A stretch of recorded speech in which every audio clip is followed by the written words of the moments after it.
Welcome to the Plan B CRNA podcast. I'm your host, Bobby Jones, and I'm so excited that you're here. The Plan B CRNA podcast is the only show made specifically for nurse anesthetists who are exploring options outside of their traditional career paths. This is the place to expand your mind and your goals as we uncover new ways to produce side income together. The mindset that we bring to any situation plays a key part in overcoming challenges and really enjoying our unique paths in life. On Thoughtful Thursdays, I like to explore emotional topics that are relevant to CRNAs and other providers. I think of this as my therapy, and I hope you learn some tips and tricks that you can use along your own journey. This episode is brought to you by On-Call Capital. On-Call Capital is dedicated to educating CRNAs and other healthcare providers about investing outside of the traditional stock market. On-Call Capital also provides opportunities for you, yes, you, to create passive income and generational wealth while also lowering your taxable income through investments in the apartment and alternative investment spaces. If you haven't hit subscribe yet, make sure you do that right now so that you don't miss an episode. Thanks so much for joining me today, and now on with the show.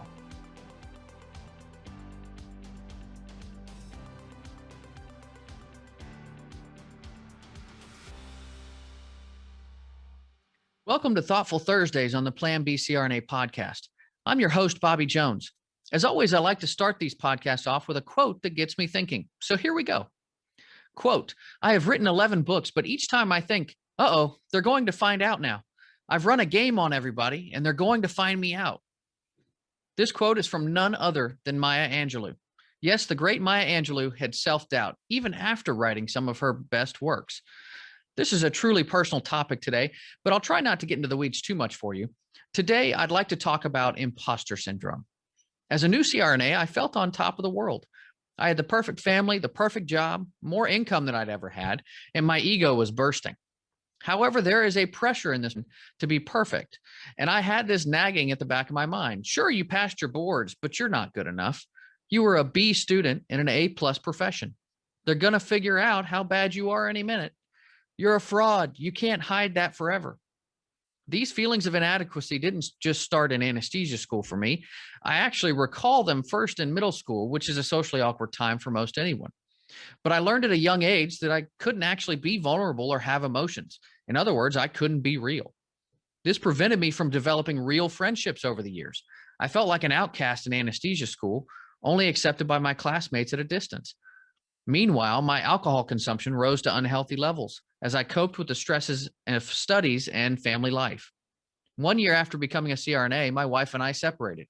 I couldn't figure out what it meant to have achieved all that we wanted to and still not have happiness or peace in our lives. I moved out. I withdrew from family and the few friends that I had at that time. While we would actually reconcile a year later, and I am head over heels in love with my wife now, my unhealthy coping mechanisms continued for a period of time afterwards, continuing to affect my relationships. It wasn't until I tackled my ego that I began to understand how to cope with the world around me in a healthier way. Professionally, I tried to gain acceptance by serving on the state board. I was subconsciously searching for some credibility in the hope that I would feel more accomplished as a result. But in truth, it only drove my insecurities further. As Tina Fey once said, the beauty of the imposter syndrome is that you vacillate between extreme egomania and a complete feeling of, I'm a fraud. Oh God, they're on to me. I'm a fraud. I didn't learn about imposter syndrome until I was nearing the end of my anesthesia career. Plus, I still misspell the word imposter just about every chance I get. According to Wikipedia, which is the ultimate resource, it is a psychological pattern in which an individual doubts their skills, talents, or accomplishments and has a persistent internalized fear of being exposed as a fraud. Despite external evidence of their competence, those experiencing this phenomenon remain convinced that they are frauds and do not deserve all that they have achieved. Individuals with imposterism incorrectly attribute their success to luck, or interpret it as a result of deceiving others into thinking they are more intelligent than they perceive themselves to be. While early research actually focused on the prevalence among high-achieving women, imposter syndrome has been recognized to affect both men and women equally. In fact, it's estimated that 50 to 70% of folks suffer from imposter syndrome at some point in their career. As CRNAs, we are certainly not immune to these effects, even if it isn't brought up in many conversations. It works on a feedback loop.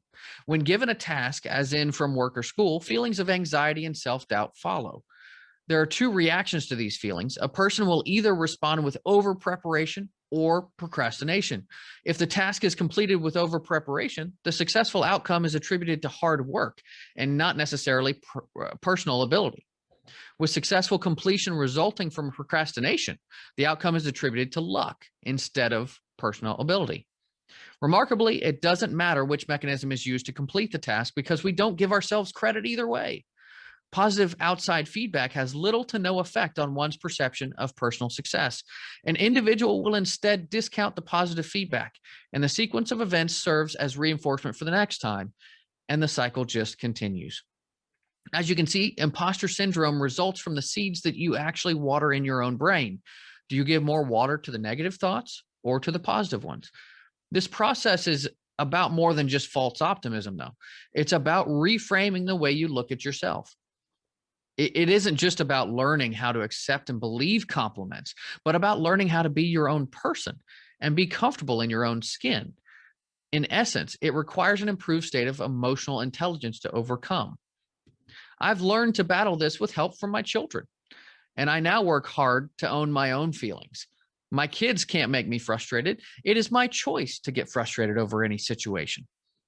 I will become my children's inner voice one day, which means that I have an opportunity to implant positivity in their lives, real positivity, not the fake kind. They know it is okay to make mistakes and to not expect perfection. This is a powerful tool for me and an awesome responsibility at the same time. That being said, I want to leave you with a few thoughts. Number one, perfection is impossible. It is the enemy of greatness. Number two, we must understand that feelings of inadequacy and insecurity are absolutely normal and that we are going to stumble along our path. Number three, a lack of self-awareness is what drives imposter syndrome. So we must get to know ourselves on an emotional level.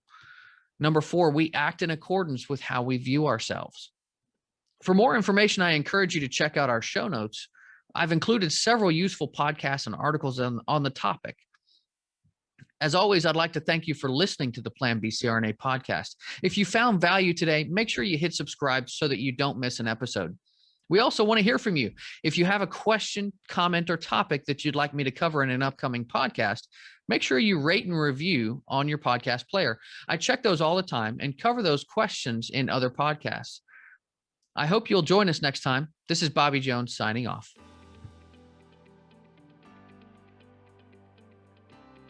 Thank you so much for joining me for another episode of the Plan B CRNA podcast. If you haven't already subscribed and reviewed the show, I'd be honored if you took the extra time. It really helps to expand our reach and get the word out about the show. If you're a CRNA who is interested in sharing your story on our podcast, I'd love to have you. Please email me at bobby@oncallinvestments.com for more information. This episode was brought to you by On Call Capital.